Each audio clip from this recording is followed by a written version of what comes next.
the perks of using segments is you can create your list one time and you can sync it to all the channels, and it's just always managed. And every customer, every order that comes in will be dynamically updated and pushed to all the channels for retargeting and, lookalike audience building. Plus, we have actually quite a few segments that we periodically drop into the dashboard, as either premium segments that we create using SQL logical data modeling, as well as any new interesting insights that we found, from the aggregated data, we'll create those segments for our merchants as well.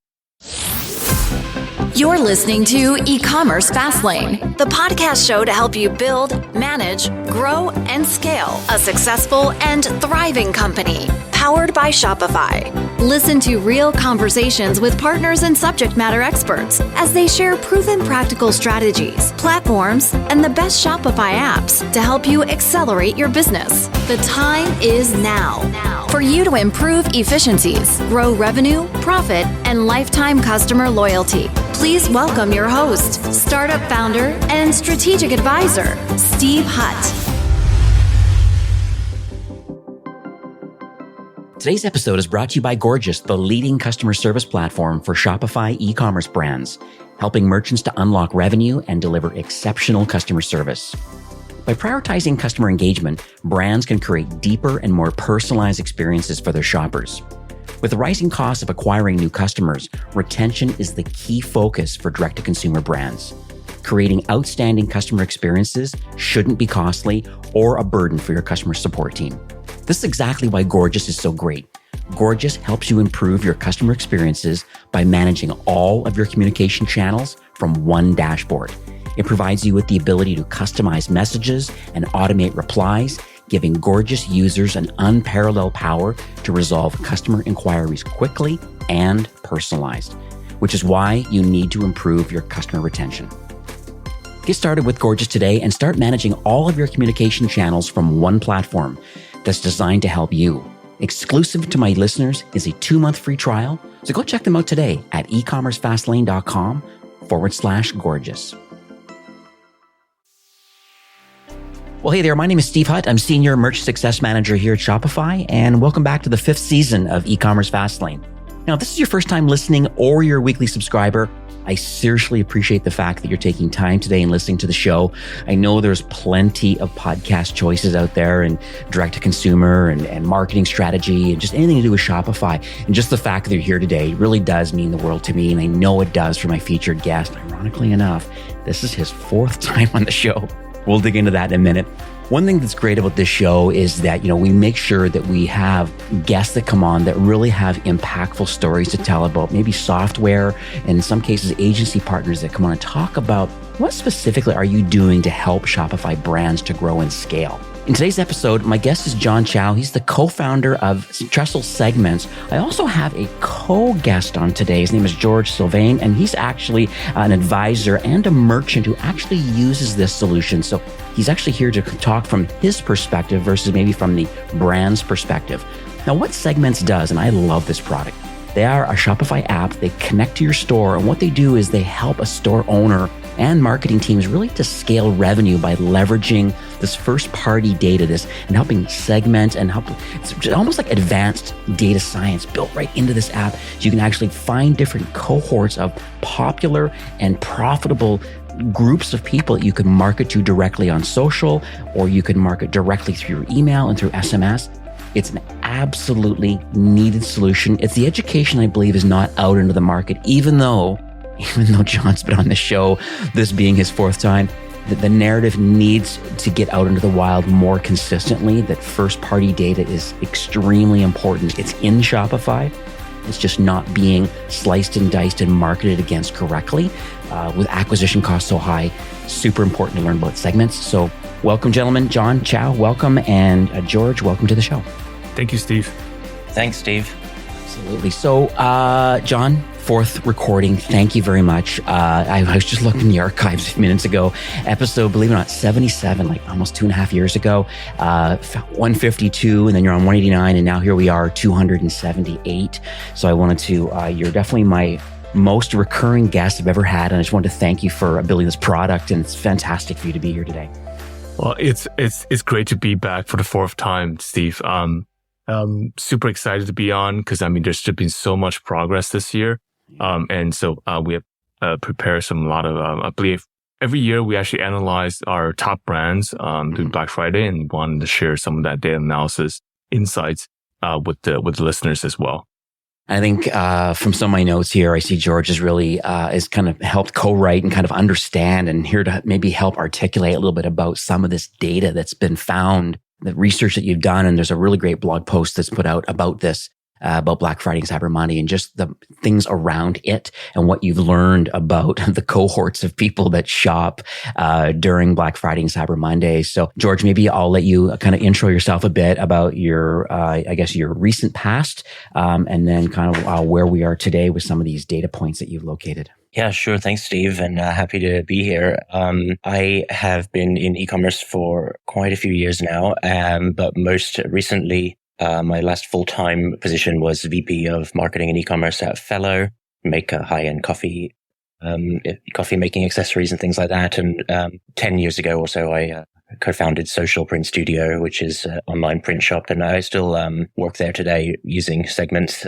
and running a lot of the marketing there. So, when John let me have a look behind the scenes at the aggregate data from the merchants that use segments, it was, it's a little bit like a kid in a candy store for me because I don't know if you've, I'm not sure how many other merchants are listening to this, but one of the main things that we are usually seem to be talking about is, well, what's everyone else seeing right now? What is this good? We're seeing good performance right now. Is everyone else? Or we're seeing bad performance? Is everyone else? And so getting to just kind of study the aggregate data from an analytics tool of a bunch of brands was really exciting for me.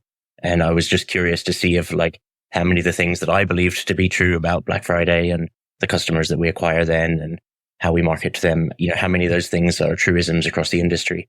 And I was able to find out some interesting stuff. And thanks to John and the team. And I think the post we wrote is pretty helpful. But I'm biased. Yeah. And well, you know what I'll do is I'll make sure this post is actually going to be in the show notes. So make sure we have a link to that just so you can kind of read the whole thing. It's kind of hard sometimes on a 30-minute podcast to go through all the aggregate data that you've kind of shared in this post, but the full link will be available and I'll share that in a few minutes at the end. So let's get into some of these BFCM insights. These are, we're talking about maybe some comparisons of last year to kind of this year sort of thing. And so let's kind of unpack a few of them. One thing that I did notice, which I'm not sure if you mentioned it on your doc here, is that apparently we have one extra shopping day this year versus last year, just based on the times, I guess the way the Friday shows up. I think it was the 25th of 21. And then this year it's the 24th of 22. So, extra shopping day means like a lot more potential sales for people having that extra day. But maybe barring that, what sort of insight did you want to kind of unpack first? So I think the biggest trend that we see, I think between 2020 to 2021 consistently is that repeat shoppers is a huge part of your Black Friday revenue, right? We've seen like 52% of revenue and 50% of orders actually come from second time purchasers or more, right? And so, even though Black Friday is kind of marketed to be this huge, competitive ad buying season as the Super Bowl of retail, and everybody kind of spent a lot of money on acquiring new customers. But we wanted to remind everybody that you're going to be probably way more profitable if you do take care of your repeat customers and have a segmented strategy on re-engaging them.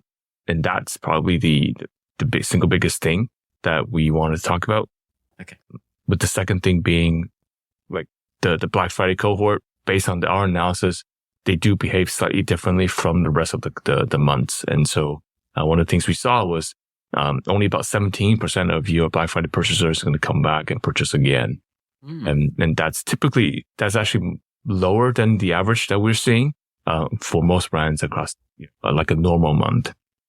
It's interesting though about that because if only 17% of BFCM are going to come back and shop again, so it implies a little bit of impulsive kind of like just the BFCM hype that goes around with wanting to shop, just shop in general, and then without maybe some due diligence of like, do I really want this or do I love this?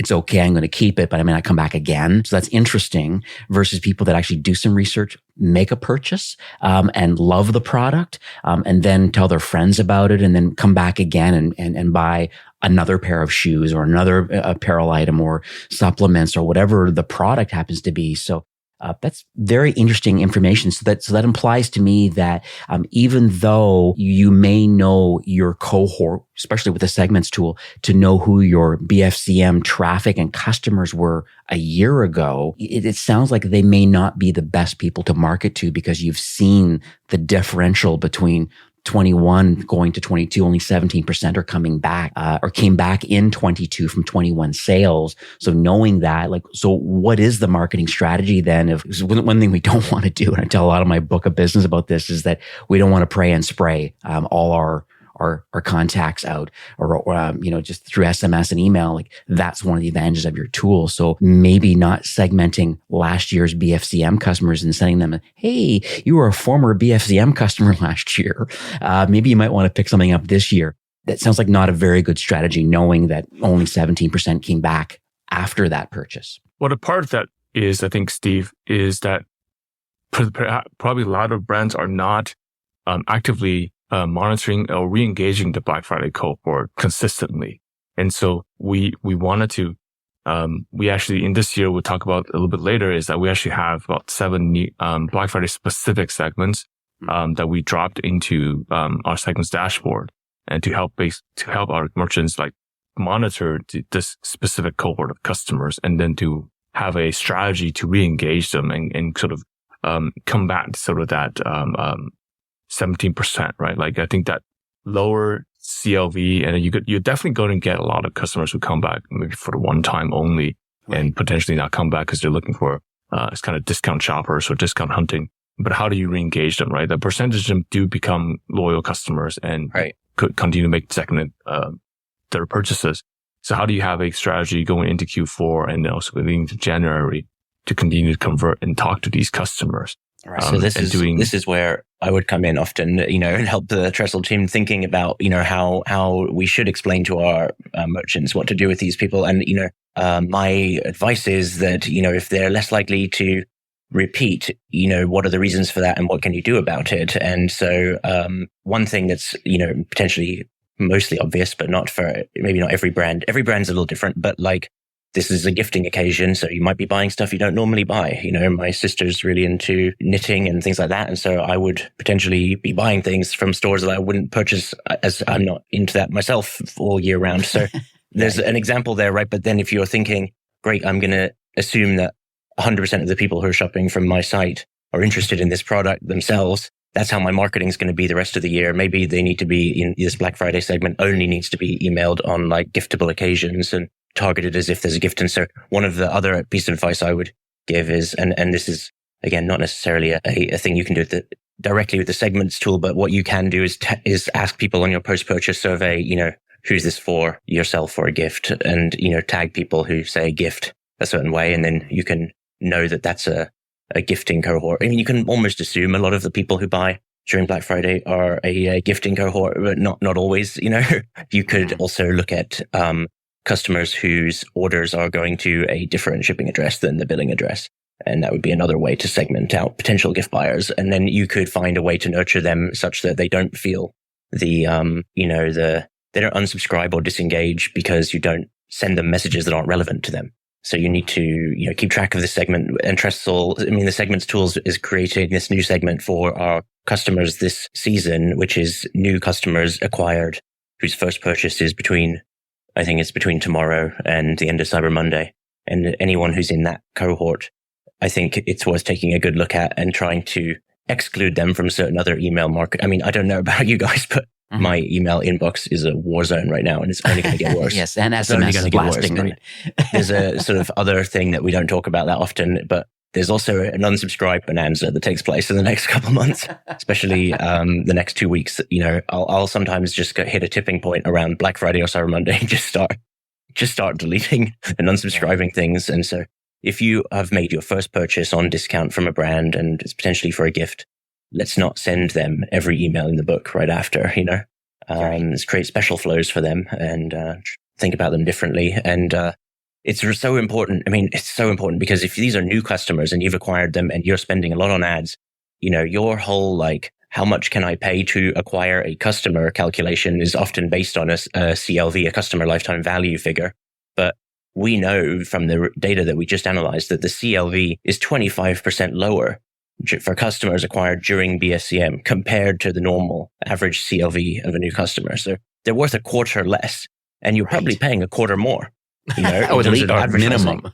At least, right? And so I think, again, this is where, like, as someone who's owned the business, it's like the profit really matters here. And so, a lot of temptation for media buyers to go all in on, upping budgets right now. But if they're not nurturing those customers in a sophisticated way, it's almost flushing money down the toilet. You've really got to.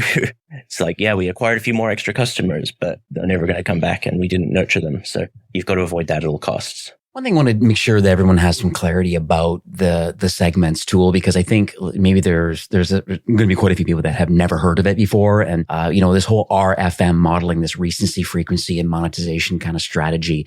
I'll link up to some of the prior episodes to hear kind of John's story at LinkedIn and his data science, him and his co-founder. And it's quite a compelling story where, did a lot of great things inside LinkedIn, saw the value of how it could be applied towards commerce. And so one of the things I love about the tool is the fact that when you add it on, it ingests all of your Shopify order data. And then from there, it has all of these pre-done segments that are pre-baked into the solution. Like I have many, many brands that are using it. I'm logged into one right now.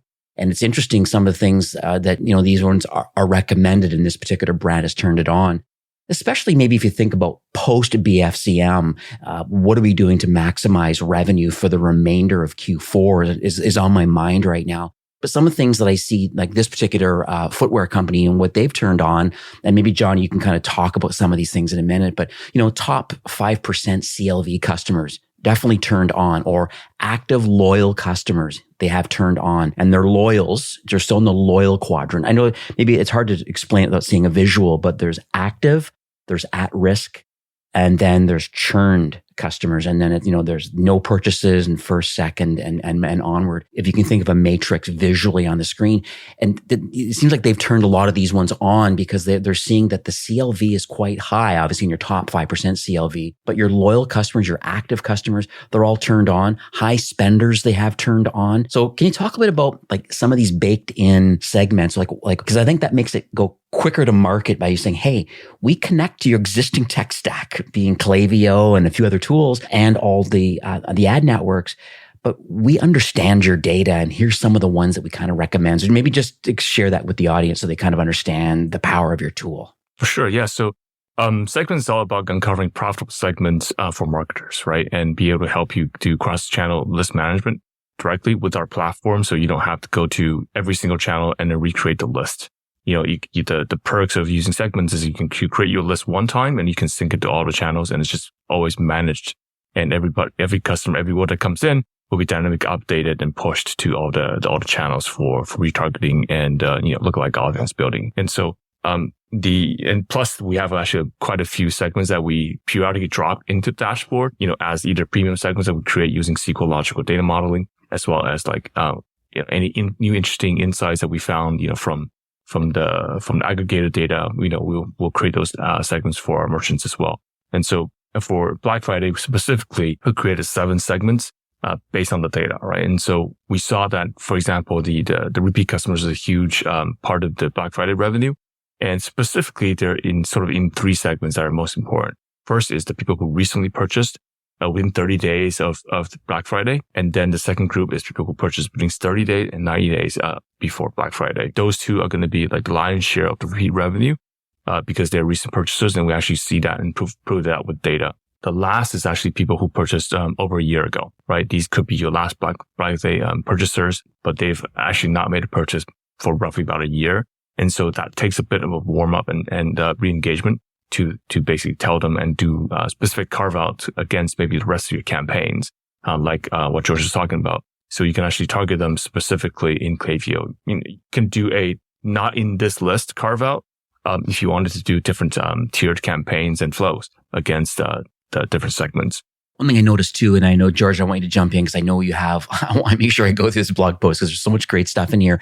One little note that I want to say is that what's great also about segments, the fact that if you have an existing tech stack, which you likely do, you'll likely have, Yotpo, or you'll have Klaviyo, you may have Attentive or PostScript, OmniSend. There's quite a few that are like fully baked in connectors right now. And as John said, it's like once you have the segment that's a profitable segment that is statistically proven to be a good cohort to want to market against, you actually can do an SMS strategy, you can do an email strategy, and you can do paid social strategy of just that cohort.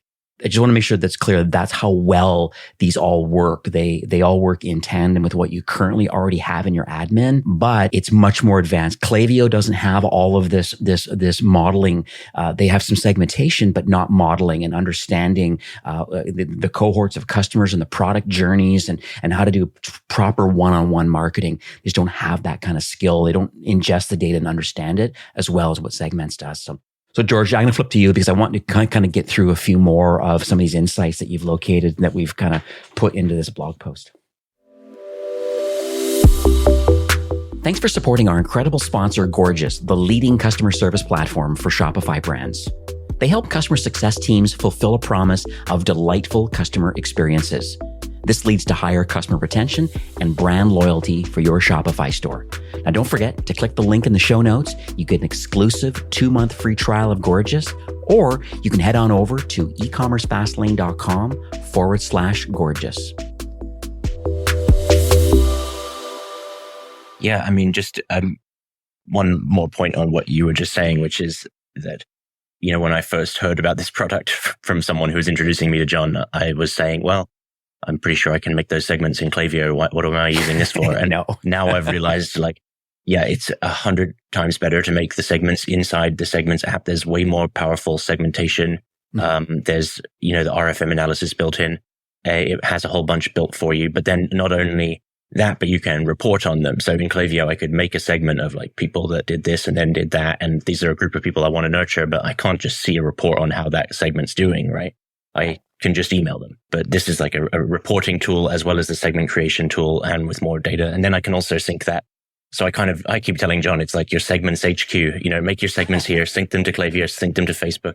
So, I'm a big fan of that. And an interesting, thing that we noticed in the data, by the way, we looked at all the performance of, 100 top D2C stores, but I was curious what separated the, top performing stores from the bottom performing stores, So I looked at the segments of which, and there was a few ways to slice this. So I don't want to, honestly, I'm not sure exactly every technique that John and his data science geniuses did to segment out which ones were the top performing. Cause you can say, is it the ones who made the most revenue or the ones who got the most, the highest AOV or the highest CLV? But the ones that we decided were the top performing stores, we realized they had a median of 32 unique campaigns that we saw attributed to using like UTM analysis attached to every order, because that also comes through to segments. So you can look at segment by UTM campaign if that's somehow something you have. Obviously, not all stores have this, and this isn't universal. So, but it's universal enough. And we found that the stores that had the top 40% of stores had a median of 32 unique campaigns during BFCM, whereas the bottom 60% had a median of 14 unique campaign names. So this implies to me that the top performing stores are just doing, almost 3 times as much marketing, right? They are, or maybe more segmentation, potentially more campaign names could equal more emails. It could equal more flows. It could equal more ads targeted. And if you're going to do more ads, they're going to be at different audiences, right? So, right. I mean, think that it just kind of shows you that it's not exactly, one-to-one provable, but it really suggests to me that, the more that you're, segmenting your audience and creating campaigns at unique groups, the more likely you are to be in that top 40% of performing stores versus the bottom 60%. Yeah. And not only that, but email was the most commonly seen UTM. 43% of all the sales tracked had email as the which, is no surprise if you're thinking of it from a shopper's perspective, right? You are probably on the email list for all the brands that you are considering shopping from or the ones that you've bought from this year. And they're going to let you know about their deal. And that's going to be what drives a lot of revenue. So, I mean, that was just an interesting campaign. I just found that fascinating as a marketer. I'm like, should I just email everyone? Look, everybody, Black Friday's on. Here's the deal. Like, that seems easy. Not that much cost involved in making that marketing. Maybe it won't lead to top performing results though. People want personalization. And we referenced a study that Klaviyo did. And I just don't remember the number right now. Oh yes, 60% of consumers say they will buy again from the same brand after a personalized shopping experience. So I think that that was from, I think that's from the Klaviyo study. Is that right? Or I can't remember exactly, but the idea that personalizing your emails, I mean, it's really hard to do at scale, but even if you can use something like segments, make a few extra segments of people who, bought this product, but not this, they get one type of marketing. People who bought the other product and not the original product, they get a different type of marketing. They're going to feel a little bit more like, oh, you kind of know what I'm buying, especially for stores with larger catalogs. So it's interesting you mentioned that, because that's one of the things that I talk about, to my merchants and even inside Shopify. I talk about these product journeys, and I know John can talk for days about this. This is one of the really neat parts of segments that I love about, what's the first order? What did in a particular store, what's the number one SKU or the top SKU? And then what's typically the next thing that they order? And then what's typically the third thing they order? These are looking at loyal kind of active customers. And just to kind of understand that journey. And it's so interesting because you can actually then choose that sort of segment and saying, hey, yes, I want people that have purchased this product and this second product. Or if they purchased this, here's the 3 other items in order of order history of other customers. If they've owned product A, they're going to buy B, C, or D likely. We've proven it with data of that existing. So maybe John, can you unpack that a bit about why you built product journeys, and then how do we make that a one-on-one relationship with a customer, trying them to get to that second sale, that third sale? For sure. Yeah. So the reason why I think we built segments this way, which is, pivotable, based on the segment, which is the list of customers, for each of our pages, is so that you can specifically drill in and double click on understanding their performance over time, right? Because product journey, you may be wondering, I want to know, maybe I have a subscription service that I offer. And so people who subscribe, maybe they buy a different set of products versus maybe my one-timers and the people who come back infrequently. And so you can actually segment that out and actually compare the product journey of what they actually buy next. And that's really invaluable information for marketing teams to make post-purchase and cross-sell decisions. We work with a lot of CPG brands across beauty, fashion, apparel, supplements, sporting goods. And there's a lot of incrementality to those SKUs. And you want to understand what is the product they came for and what is the next likely product to offer them. And that really helps you build out your post-purchase flows into sometimes 6 or 7 new segmented post-purchase flows. And that really could mean the difference between a 15% repeat rate to a 30% repeat rate.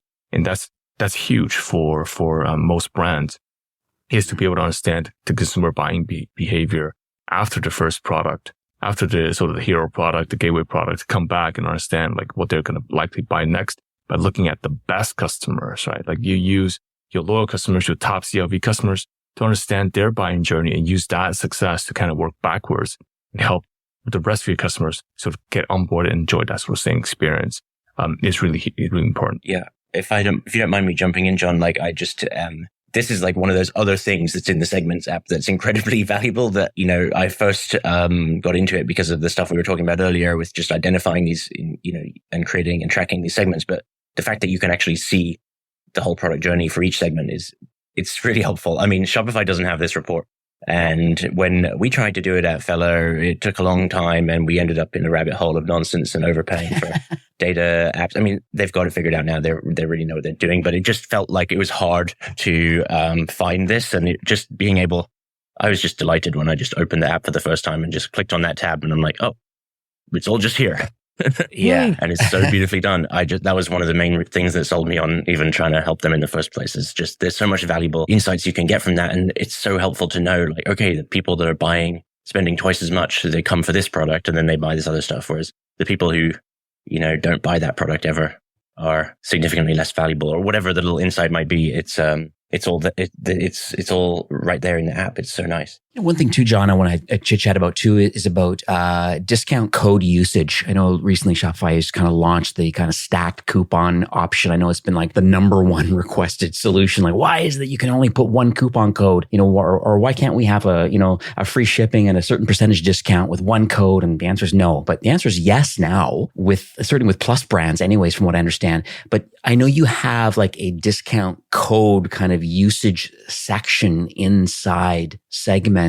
Can you talk about like why that's there and like what's useful about understanding your customer cohorts and if they're using coupons or not, and then what does that mean for future marketing? Discount code usage is very, very widely adopted, right? And so you have your welcome 10s, your subscribe and save 15, and there's a lot of these campaign and coupon codes that you're using, but like a lot of our customers are not sort of reviewing the performance of each of those campaigns and be able to segment out the cohort of users that actually have used that code, right? So if you're sending a loyal customer code and people are not using it, how are you tracking that, right? How are you actually understanding if those customers are coming back and purchasing, right? So the way that we have thought about this problem is like, well, we know which orders had the discount code applied, and you can actually look at what percentage of order that is, right? And you can then tag, basically, it's kind of like creating a segment based on this discount code and then looking at the customer acquisition month over month, right? So you can see, okay, well, my welcome 10 users out of my new customers, every month, maybe 1,000 people used this code. And then you can actually run that against like a cohort of new upcoming months against that same cohort and to see what did they come back and purchase again in 3 months. And so for every code, you can do this. And this is huge for a lot of our brands to understand, like, well, which codes are actually using. The other way to think about this is like we see a lot of celebrity or influencer co-branding for a lot of the products.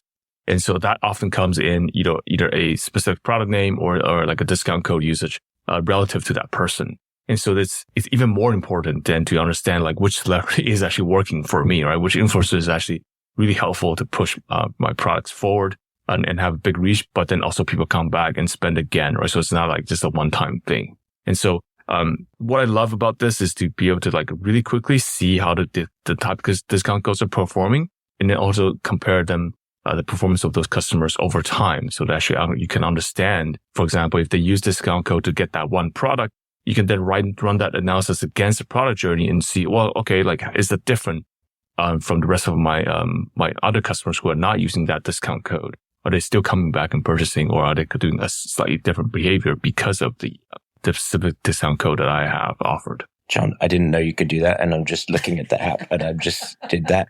I just made a copy of the discount segment where discount code contains, and I can just type in the name of the code. Mm-hmm. We just did a deal with a micro-influencer, and she ran a code for our tiny books, and they sold about 150 units in the first day, which is quite good for a micro-influencer, I'd say. And so I'm just really curious to track that segment over time. Mm-hmm. Will they become as repeat as other customers or not? Because, we maybe didn't make that much profit on those after we paid the influencer and we paid the discount code. But I'm just delighted that I just found this feature while you were saying it. All right, this podcast is a success. Okay, everybody, see you later. No, just kidding. But okay, well, this is good. This is really, and I'm also doing the same thing. I'm live inside the app right now too, and that's why I found this discount thing. I was like, hey, wait a second, this is interesting.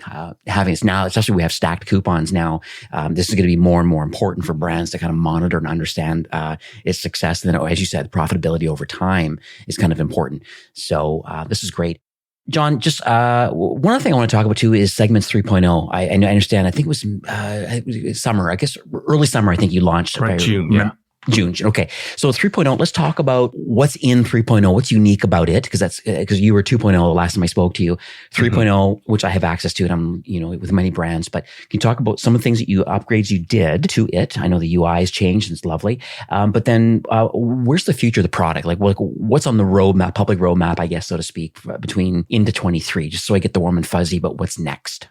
Yeah, for sure. Yeah. So, we really work closely with our customers and listen to their feedback, right? And so for us, I think we continue to sort of upgrade the functionality of segments. And I really think that we're here, we're unique in a way. We help marketers find and target the right users, activate that audience across different channels. And that is really how we can be the most benefit and be like help marketers be more productive. Because all the brands that we work with, the heads of DCs, the VP of marketing, the marketing managers, the lifecycle marketers, they're usually constantly like sort of stuck because they want to do all these amazing campaigns. They want to figure out which campaigns or what segments will work. But then they're kind of in a no man's land because they don't have the necessary, the tools or the data teams to support some of their decisions. And so we really wanted to make Segments 3.0, feel more like a data CRM, if you will, like a CRM on top of your marketing and Shopify data, and put marketers back in the driver's seat so they can actually self-serve all these things without having to, do, for example, a lot of manual coding or setting up complex, data solutions and hack things together. That's how we envisioned Segments continue to evolve, is to become like a CRM that marketers are really familiar with, sitting on top of their, all of their email and ads and, Shopify data to basically help them figure out what products are being sold, what are people buying, what segments are being, can be created and uncovered. In this way, we actually are able to, because we have so many brands already using it, we actually can, understand in the aggregate what filters are most applied and what segments are most synced and how that is being used across D2C. And so we look at segments as like a conductor, if you will, like a hub to connect all these things, bring in the same place. In that way, it feels like a CDP. But then all the list management, all the customers you can see, all the segments you can see, and then actually pushing to across different channels, that feels more like a CRM tool. And so that's how we kind of think of ourselves, like a CRM on top of a CDP. And so like I call this data CRM. I love it. So, I know we had lunch and we were chit-chatting about this too. And I love that. I love the data CRM nomenclature, I guess. It just seems to make sense because it's not a customer data platform, even though you really do analyze data. And then it is a CRM because you're aggregating all this data from Shopify and pushing it out into the necessary channels from a marketing perspective. And I love the fact that it can be used for seasoned marketers that really know exactly what they want to do, and the filters and creating your own custom cohorts based on your marketing.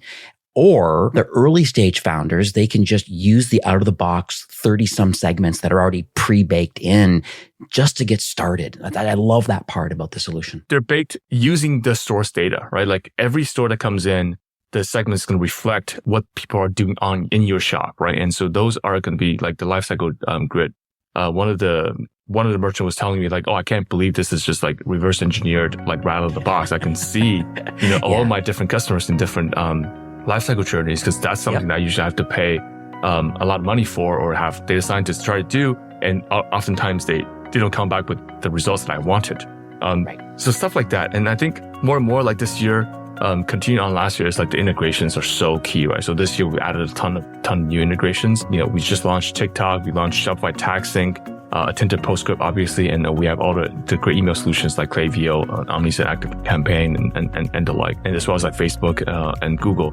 But the point is, I think, is like the Shopify Tag Sync is one of the things that is really picking up by our brands. It's a two-way tag, right? It's a two-way tag, exactly. Right? We pull stuff from Shopify, and you can actually write them back into Shopify as a tag. It's like a bulk tagging or tag management solution, if you will, that we actually launched on our platform. So every segment you create, because we're kind of like the central HQ for all of your data, so you can actually start creating different segments based on behavior and product purchases or like UTM channels or discount code campaigns. You can create a segment, and then you can then press that button, and it'll actually all be synced back into Shopify as customer tags. And then you can then use that to trigger like a million other things that Shopify has in this ecosystem for downstream apps for like other type of trigger campaigns or other type of downstream solutions. And so it's a really big feature. It's a really important integrations, especially for our Shopify merchants, because they use Shopify and use 20 other apps. And so that is a way for everyone else to be able to share that sort of data intelligence. So George, do you have any kind of, I guess, takeaways or anything that you want to share with our audience around maybe the blog post itself, just segments as a solution? Just it's nice to have like a non-employee's kind of insights around the tool since you're a user of it. So it's interesting to hear what you have to say kind of as a roundup. Yeah, I mean, I advise anyone just to give it a try. I mean, John's got a 14-day trial and you don't have to use it, but you might find it good. I just showed it to my business partner at Social Print Studio a couple of days ago, and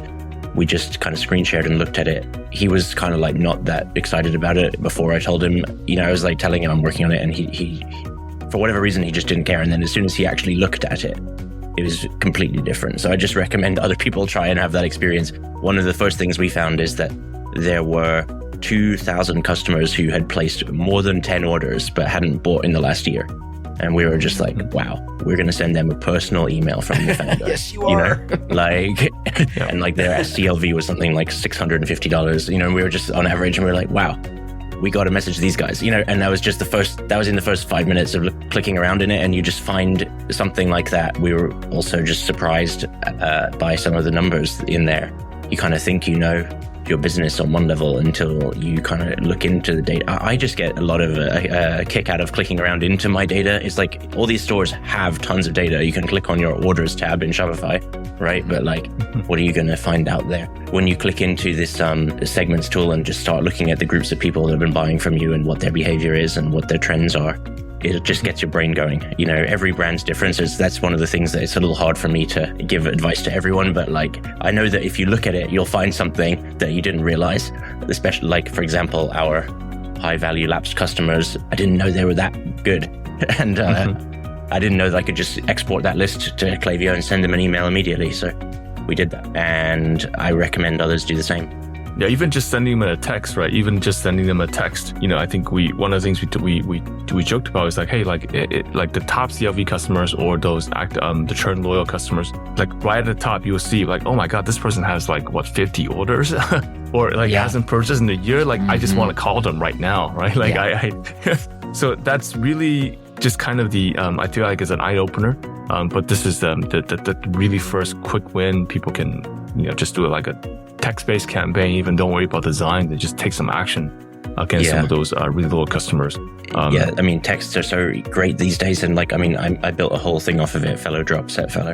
And I mean, I saw firsthand how powerful SMS conversion rates can be. But one of the things that's scary for me about making a whole bunch of segments is, oh crap, now do I have to make a whole bunch of flows and design a whole bunch of emails? Well, if you just do text, it's really not that hard. And it's actually more powerful. So recommend finding your good segments, sync them to Klaviyo, send them a text. You'll be done in like 40 minutes and you might have made a lot of money.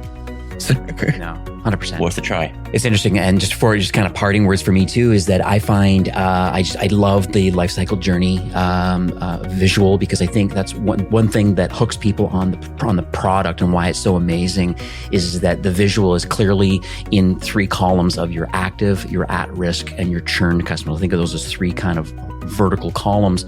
But then what's interesting is you show a merchant that say, listen, here's how many customers you have, that you just mentioned a minute ago about loyals, 3 or more orders that are churned. So they've bought 3 times already from your company in the past. And this particular brand I'm looking at right now, there's 6,000 customers who have bought 3 or more times, but they've not bought a 4th time. That's very interesting to me that is available. Or even people that are at risk of churning, bought 3 or more times, and they have very high LTV or average ACLV. But it's interesting, they're very high, 15,000 customers that are loyal, but they're at risk of churning. Wow, what a great cohort to want to come up with a marketing strategy around. And that's one thing too that I want to add to, is that you do have a lot, like pre-baked into the tool too, is there's some really good kind of little icons in the corner that said, hey, you know what?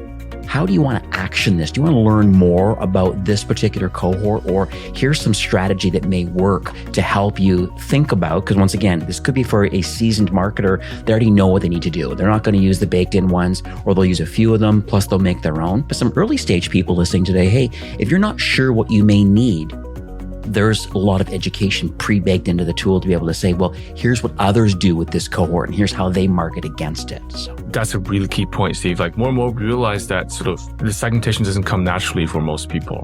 And we wanted to continue to we want to help connect basically these profitable segments to more of our merchants and help them activate each of those segments more easily. And so we'll continue to invest in our product roadmap in this way. We're launching a segments library pretty soon. which is actually completely redoing how segments are going to be introduced to our customers, in helping them discover the more profitable segments and in an easier flow and understanding and being more intentional on each of the segments. That's going to come out pretty soon. And then we're also looking at ways to help people activate each of those segments without having to build flows, because that seems to be an unsolved problem, even with Klaviyo. But so one of those things we're looking at is, like, for example, making direct recommendations on product recommendations that can be helped synced to Klaviyo in each of these emails. And so those are the things that we're actually constantly working on. It's just like helping people discover more and more these segments, as well as activating them. That's awesome. 14-day free trial, but I know we chit-chatted just kind of before recording, and I know you've been very kind to my listeners. Many have taken the offer up. You have a 30-day offer right now. Perfect timing. Here we are kind of either in BFCM, depending on when you're listening to this, or kind of post enjoying some of the sales opportunities of Q4. There's a 30-day free trial. Really kick the tires. Connect it to your store. The link's going to be in the show notes. I think it's ecommercefastlane.com/segments. That will redirect you to a landing page where you can download the app, install it, 30-day trial on it. It'll ingest your data overnight, and then have all of these segments pre-revealed, ready to go for you. It's totally worth trying. And then, just like I said, connect whatever tech stack you have as Klaviyo or OmniSend and PostScript or Attentive or whatever you're using. Those will all sync up, and then also with your ad networks, Google and Meta and whatnot. And so I think it's a cool offer. And I want to thank both you guys for coming on the show today. George, I appreciate your unique insights around the product and being an active user and almost a brand ambassador for segments. I appreciate you coming on the show. And you too, John, on the side note, love the fact that, you've been a staff pick for Shopify like 3 years running. So that means something. So I just wanted to thank both you guys for coming on the show, and I wish you best of luck for the remainder of this, rest of this holiday season. And I'm looking forward to hopefully unpacking some of the actual data for Q4 on the next recording. Thank you, Steve. Love to be on the show. Have yourself a great afternoon. Well, that's it for today's episode. I'd like to thank you personally for being a loyal listener of eCommerce Fastlane. It's my hope that this podcast is offering you a ton of value through growth strategies, tactics, and exclusive insider tips on the best Shopify apps and marketing platforms, all with my personal goal to help you build, manage, grow, and scale a successful and thriving company powered by Shopify. Thanks for investing some time today and listening to the show. I'm so proud and excited that you have a growth mindset and are a constant learner. I truly appreciate you and your entrepreneurial journey. Enjoy the rest of the week and keep thriving with Shopify.